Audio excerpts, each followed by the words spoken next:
चलिए बढ़ते हैं आज की कहानी की ओर। दोस्तों, इंसान की ज़िंदगी एक बाइक या फिर गाड़ी के टायर की तरह होती है, जिसे अलग अलग जगह पर अलग अलग तरह से टर्न लेना पड़ता है। कहने को तो कुछ लोगों को भूत प्रेत में विश्वास ही नहीं होता, लेकिन वहीं पर कुछ लोग ऐसे भी होते हैं जिनके साथ इस तरह के हादसे हो चुके होते हैं। कुछ ऐसी घटनाएं भी हैं जिन पर विश्वास कर पाना किसी भी मनुष्य के लिए मुश्किल होता है। लेकिन आज की कड़ी में मैं बात कर रहा हूँ धुर्त घाट के एक गांव के। इस गांव का नाम आज भी लोगों की जुबान पर आता है तो उनके पसीने छूट जाते हैं और उन्हें वो चीज़ याद आती है जिसने एक बार के लिए उसने पूरे गांव को दहशत में डाल दिया था। तो आइए जानते कि आखिर कौन सी वो वजह है और किसके साथ हुआ था ये हादसा। दोस्तों, वहीं के रहने वाले शंकर शर्मा जी बताते हैं कि ये कहानी करीबन 7 साल पुरानी है। ये उन दिनों की बात है, तब मेरे पास एक खटारा बाइक हुआ करते थे। मैं एक कंप्यूटर इंजीनियर का काम करता हूँ। इंजीनियरिंग का मतलब है जैसे कि किसी कंप्यूटर को खराब होने पर उसकी रिपेयरिंग करना। इन चीज़ों को ठीक करके मैं अपने घर का खर्चा चलाया करता था। काम काफ़ी अच्छा चल रहा था और दिन पर दिन मेरे काम में बढ़ोतरी होती रहती थी। लेकिन एक दिन मुझे एक जगह से बुलावा आया था और वो काम भी काफ़ी बड़ा था और वहाँ पर मुझे ना सिर्फ एक कंप्यूटर को ठीक करना था बल्कि वहाँ पर कंप्यूटर की एक पूरी की पूरी लैब थी। इसलिए मैंने अपने दोस्त प्रताप को भी अपने साथ में ले लिया। पर आपको बता दूं कि ये वही गांव था जिसकी दहशत से आसपास के लोग बुरी तरह से कांप उठते थे। मैं अपने दोस्त प्रताप के साथ उस गांव की तरफ रवाना हो गया। मैंने उन चीज़ों के ऊपर बिल्कुल भी ध्यान नहीं दिया था जिसके बारे में लोग बखान करते थे। मुझे किसी की बातों पर इतनी जल्दी विश्वास नहीं होता था, इसलिए मैं अपने दोस्त प्रताप की बातों पर भी यकीन नहीं कर रहा था। दरअसल उसका कहना था कि उस गांव के अंदर हमें नहीं जाना चाहिए, वहाँ पर भूत प्रेत रहते हैं। लेकिन मैंने उसकी हर एक बात को इग्नोर करना ही ठीक समझा।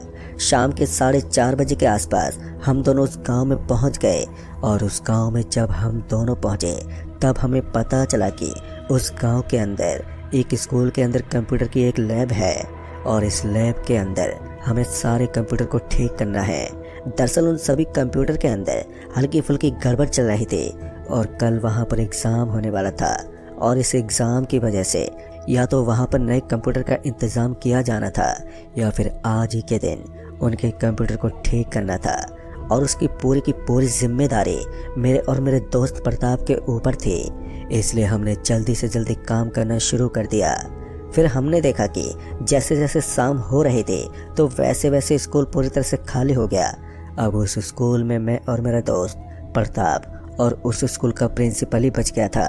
इसलिए शाम के लगभग 9 बजे के आसपास उस स्कूल का प्रिंसिपल हमारे पास आया और उसने कहा, देखिए भाई साहब, वो वहाँ पर स्टाफ रूम बना हुआ है, आप उस रूम में जाकर आराम कर सकते हैं। और एक बात का खास ध्यान रखना, रात के 11 बजे के बाद अगर आपने उस रूम के बाहर कदम भी रखने की कोशिश की तो उसका अंजाम जो होगा हम उसके जिम्मेदार नहीं होंगे। अब उसकी वार्निंग सुनकर एक बार के लिए तो मेरी भी रूह कांप गई थी, क्योंकि एक पढ़ा लिखा अध्यापक इस तरह की बातों पर कैसे विश्वास कर सकता था। लेकिन उसकी बात मानने के अलावा हमारे पास कोई दूसरा चारा भी नहीं था और ऊपर से हमें यहाँ पर काफ़ी भूख भी लग रही थी। तो उस प्रिंसिपल ने बताया कि बाहर की तरफ एक ढाबा बना हुआ है और उसके ऊपर हमारे खाने का इंतज़ाम हो गया है, तो हम जैसे ही काम ख़त्म कर दें उसके बाद उस ढाबे में जाकर खाना खा सकते हैं और कल के दिन हमें यहीं पर रुकना होगा। वहाँ पर होने वाले एग्ज़ाम के अंदर अगर किसी भी कंप्यूटर के अंदर गड़बड़ी होती है तो वो हमें देखनी होगी, जिसके बदले में हमें बहुत ही मोटी रकम मिलने वाली थी। लेकिन आज की रात इस मोटी रकम के साथ साथ हमारी ज़िंदगी में एक ऐसा टर्निंग पॉइंट पैदा करने वाली थी जिसके बारे में सोचकर हर कोई डर जाए। अब वो समय हो गया था जब हम दोनों को खाना खाने के लिए बाहर के ढाबे पर जाना था। हम दोनों ही दोस्त बाहर के ढाबे पर आ गए थे और वहाँ पर हमने देखा कि ढाबे के उस कर्मचारी ने भी उसको बंद करने का इंतज़ाम कर लिया था। मुझे तो लग रहा था कि ये ढाबा रात में भी खुला हुआ रहता है, लेकिन जब इस बारे में मैंने उस आदमी से बात की तो उसने बताया कि ये गांव बिल्कुल भी नॉर्मल नहीं है। यहाँ पर दिन पे दिन हादसे बढ़ते जा रहे हैं और कहीं ना एक दिन ऐसा ज़रूर आएगा जब ये गांव पूरी तरह से वीरान हो जाएगा। अब हमें भी इस बात की हैरानी हो रही थी कि इस सुनसान और बंजर पड़े गांव के अंदर इतनी बड़ी स्कूल कैसे हो सकती है। मगर फिर हम खाना वाना खाकर वापस से स्कूल की तरफ चल पड़े। तभी उस आदमी ने हमें रोका और कहा, भाई साहब आप मेरी मानो तो यहाँ से 5 किलोमीटर आगे एक होटल दिखेगा, वहाँ पर चले जाइए। उसकी बात सुनकर मुझे काफ़ी अजीब लग रहा था, क्योंकि वो हमें साफ साफ स्कूल के अंदर जाने से मना कर रहा था। अभी भी मुझे कुछ समझ में नहीं आया, तो फिर मैंने उस आदमी से कहा, लेकिन भाई साहब हम उस होटल में क्यों जाएं जब हमारे पास स्टाफ रूम है? प्रिंसिपल जी ने हमें कहा है कि हम उनके स्टाफ रूम के अंदर रुक जाएं। और फिर इतना कहने के बाद मैं वहाँ से निकल पड़ा। मेरे पीछे पीछे मेरा दोस्त भी आ गया था। हालांकि अभी भी वो ढाबे वाला एकटक हमें देखता ही जा रहा था, लेकिन मुझे उस चीज़ से कोई फ़र्क नहीं पड़ा और मैं सीधा अब स्कूल के अंदर आ गया था। पर जैसे मैं स्कूल के अंदर आया तो मैंने देखा कि स्कूल के अंदर मुझे पहले की तरह ही घोर सन्नाटा नज़र आ रहा था। लेकिन मैंने फिर से इस बात के ऊपर ध्यान ही नहीं दिया और सीधा चाबी लेकर स्टाफ रूम के पास पहुंचा और उसे खोल लिया और फिर हम दोनों अंदर चले गए। तभी मेरे दोस्त ने कहा, भाई तू 5 मिनट रुकना, मैं ज़रा टॉयलेट करके आता हूँ। इतना कहने के बाद वो वहाँ से टॉयलेट की तरफ निकल गया और मैं अंदर जाकर अंदर की सुविधा देखने लगा। तभी मैंने देखा कि प्रिंसिपल जी ने पहले ही हमारे लिए वहाँ पर बिस्तर लगा दिया था और साथ ही पानी की बोतल भी रख दी थी, ताकि हमें बाहर जाने की नौबत ना आ जाए। अब मैं बिस्तर पर बैठ गया और वहाँ पर बैठकर फ़ोन चलाने लगा। फिर इसी बीच पता नहीं चला कि कब वक्त बीत गया और करीब 10 से 12 मिनट के बाद जब मेरी नज़र फ़ोन से हटी तो मैंने देखा कि मेरा दोस्त अभी तक नहीं आया था। अब ये देखकर मैं थोड़ा हैरान हो गया और फिर उसके बाद मैं उस स्टाफ रूम से बाहर निकला और जैसे मैं बाहर निकला तो बाहर का नज़ारा देखकर मेरे तो पैरों तले ज़मीन सरक गई। दरअसल मैंने देखा कि मेरा दोस्त जो टॉयलेट करने के लिए गया हुआ था अब उस स्कूल की दीवार से उल्टा लटका हुआ था। उसकी यह हालत देखकर मैं तो बुरी तरह से डर गया था और मुझे समझ में नहीं आ रहा था कि भला ऐसा कैसे हो सकता है। अभी मैं उसी तरफ जाने ही वाला था कि तभी पीछे से किसी की आवाज़ आई, अरे भाई उधर कहाँ जा रहा है? प्रिंसिपल सर ने मना किया है ना हमें कि हमें रात को स्टाफ रूम से बाहर नहीं निकलना है। अब ये सुनते ही मेरे पाँव एकदम से रुक गए और उसके बाद जैसे मैं पीछे पलटा तो मैंने देखा कि मुझे पीछे की तरफ अपना ही दोस्त खड़ा हुआ नजर आ रहा था। उसे स्टाफ रूम के अंदर देखकर मैं इतना बुरी तरह से सहम गया था कि ऐसी घबराहट मेरे चेहरे पर पहले ऐसे कभी नहीं थे। पता नहीं क्यों, लेकिन उसके उस मुस्कुराते हुए चेहरे के अंदर मुझे खौफ सा दिखाई दे रहा था। उसका ये रूप देखकर मैं पूरा सिंहर उठा था। ना जाने क्यों, लेकिन मुझे ऐसा लग रहा था कि ये मेरा दोस्त हो ही नहीं सकता। इससे पहले कि मैं उससे कुछ पूछ पाता कि उसने अचानक से मेरे गले पर हाथ डाला और फिर मुझे पीछे की तरफ धकेल दिया। मैं जोर से स्टाफ रूम के बाहर गिर गया था। तभी मैंने देखा कि मेरा दोस्त भी अब धीरे धीरे हिलने लगा था, जो दीवार के ऊपर लटका हुआ है, और फिर वो भी धड़ाम से नीचे गिर पड़ा। अब हम दोनों इस बात को अच्छी तरह से समझ गए थे कि हम दोनों ने इस स्कूल में रुककर बहुत ही बड़ी गलती कर दी है। इसलिए सबसे पहले मेरा दोस्त खड़ा हुआ और उसके बाद वो स्कूल के दरवाजे की तरफ भागने लगा। मैं भी उसके पीछे पीछे दरवाजे की तरफ चल पड़ा और हम दोनों अब स्कूल के सामने जो रोड बनी हुई थी उसके ऊपर पहुंच गए। लेकिन हम नहीं जानते थे कि इस स्कूल से लेकर पूरी की पूरी रोड भी भूतों से बाधित है। तभी हमने देखा कि उस स्कूल के सामने वाली रोड के ऊपर हमें 3 से 4 लोग भटकते हुए नजर आ रहे थे।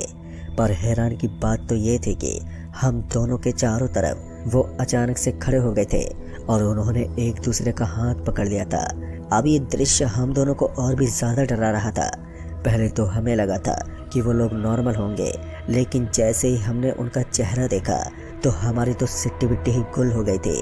उनका वो भयानक सा चेहरा अब हमारी आंखों के सामने उमड़ रहा था। तभी मैंने देखा कि उनके चेहरे की जेब लपलपा रही थी और उनकी आंखें भी बहुत ही भयानक लग रही थी। उनकी आंखों के अंदर लाल लाल रोशनी थी जो उनके उस रूप को और भी भयानक बना रहे थे। मेरी सांस तो अब और भी ज़्यादा उखड़ने लगी थी। तभी मेरे दोस्त ने कहा, जल्दी यहाँ से निकलो। और बस इतना कहने के बाद उसने सरपट से वहाँ से भागना शुरू कर दिया। मुझे भी नहीं मालूम था कि वो किस तरफ भाग रहा था, क्योंकि इस गांव के किसी भी कोने के बारे में हम दोनों को कोई जानकारी भी नहीं थी। तभी मुझे सामने की तरफ एक बड़ा सा चबूतरा दिखा तो मैं सीधा भागता उस चबूतरे के ऊपर जाकर चढ़ गया। और जैसे मैं उसके ऊपर पहुंचा तो मैंने देखा कि मुझे उस चबूतरे के ऊपर एक कुआं बना हुआ नजर आ रहा था। गलती से मैं अपने शरीर के संतुलन को संभाल नहीं पाया और सीधा उस कुएं के अंदर चला गया। पर जैसे मैं उस कुएं के अंदर जाकर गिरा तो मैंने देखा कि उसकी गहराई बहुत कम थी और साथ ही उसके अंदर पानी जैसी तो कोई चीज भी नहीं थी, वरना अब तक तो मैं उस पानी के अंदर डूबकर मर चुका होता। मेरा दोस्त भी मेरे साथ साथ इस कुएं के अंदर गिर गया था। हम दोनों को बस इसी चीज का डर सता रहा था कि कहीं इस कुएं के अंदर कोई जानवर ना आ जाए, वरना हम दोनों की मौत पक्की थी। तभी मैंने भगवान का नाम लेना शुरू कर दिया। अब बहुत समय हो चुका था। हमें वहाँ 4-5 लोग इधर से उधर नजर आ रहे थे। ना जाने उन लोगों को क्या हो गया था कि वो इस चबूतरे के ऊपर अभी तक नहीं पहुंचे थे। उसके बाद 1 घंटा बीता और 1 घंटा बीतने के बाद दूसरा घंटा भी बीत गया और ऐसे ही करते करते मुझे लग रहा था कि सुबह भी हो जाएगी। लेकिन फिर जो आगे हुआ उसके बारे में मैंने कभी सपने में भी नहीं सोचा था। दरअसल मैंने देखा कि उस गहरे कुएं के अंदर से अब नीचे की तरफ से जमीन उखड़ने लगी थी। ऐसा लग रहा था जैसे कि उसके अंदर से कुछ बाहर निकल रहा है। धीरे धीरे उस कुएं की जमीन के अंदर से लगभग 7 या 8 काले काले रंग के हाथ बाहर निकलने लगे और उन्होंने मेरे पैरों को जकड़ लिया। मेरे साथ साथ मेरे दोस्त के पांव भी अब उन हाथों के बीच में पूरी तरह से अकड़ गए थे। अब हम दोनों की हालत पतली पड़ने लगी थी और मेरी सांसें भी अब पूरी तरह से बैठने लग गई थी। मुझे ऊपर जाने का कोई तरीका भी नजर नहीं आ रहा था। पर तभी मैंने देखा कि वहां पर कुछ पेड़ों की जल लटके हुए थे और मैंने उनको पकड़ा और उनके ऊपर लटकते हुए ऊपर की तरफ जाने लगा। तभी मैंने अपने दोस्त को भी ऐसा ही करने को बोला, मगर उसका वजन बहुत ज़्यादा था। फिर थोड़ी देर के बाद मैं तो बाहर निकल गया, लेकिन उस कुएं के अंदर से अब मेरा दोस्त जोर जोर से चिल्लाने लगा। उसकी इस दर्दनाक आवाज़ से मैं पूरी तरह से घबरा गया था। और फिर थोड़ी देर के बाद गांव के लोग वहां पर पहुंच गए और उन्होंने उस कुएं के अंदर सीढ़ी डालकर मेरे दोस्त को निकालने की कोशिश की, लेकिन अंदर जाने पर पता चला कि उसका पूरा का पूरा शरीर नोचा जा चुका था। अब वो इतनी बुरी हालत में था कि उसका जिंदा रह पाना बहुत ही मुश्किल हो गया था। लेकिन उसे समय रहते ही हॉस्पिटल में पहुंचाया गया। फिर अस्पताल में ले जाने के बाद करीब 12 घंटे तक उसे होश नहीं आया था, मगर अच्छी बात ये रही कि बाद में उसकी जान बच गई। दोस्तों, उस गांव के बारे में मैंने जितनी बातें सुनी थी वो सारी सच साबित हुई। गांव के लोग बताते हैं कि अब उस गांव के अंदर रहने का किसी का मन नहीं करता था। धीरे धीरे वो गांव खाली हो चुका था और हमारे साथ हुई इस घटना ने उन लोगों को और भी ज़्यादा डरा दिया था, जिस वजह से गांव के अंदर खामोशी होना शुरू हो गई थी और धीरे धीरे स्थानीय लोग वहाँ की जगह को छोड़कर शहर में जाने लगे। पर उस दिन को लेकर आज तक मेरे मन में ही डर बना रहता है कि कहीं दोबारा मेरे साथ इस तरह का हादसा ना हो जाए। पर स्थानीय लोगों का कहना है कि वहाँ पर लोगों ने एक साधु बाबा को मार दिया था और उनके ऊपर गोश्त खाने का आरोप था। लेकिन उस साधु ने गांव को बड़ा श्राप दिया था, जिसके बाद से वो गांव पैरानॉर्मल एक्टिविटी का शिकार हो गया और तभी से वहाँ पर भूतिया शक्तियाँ भटकती रहती हैं। तो दोस्तों, इस कहानी में बस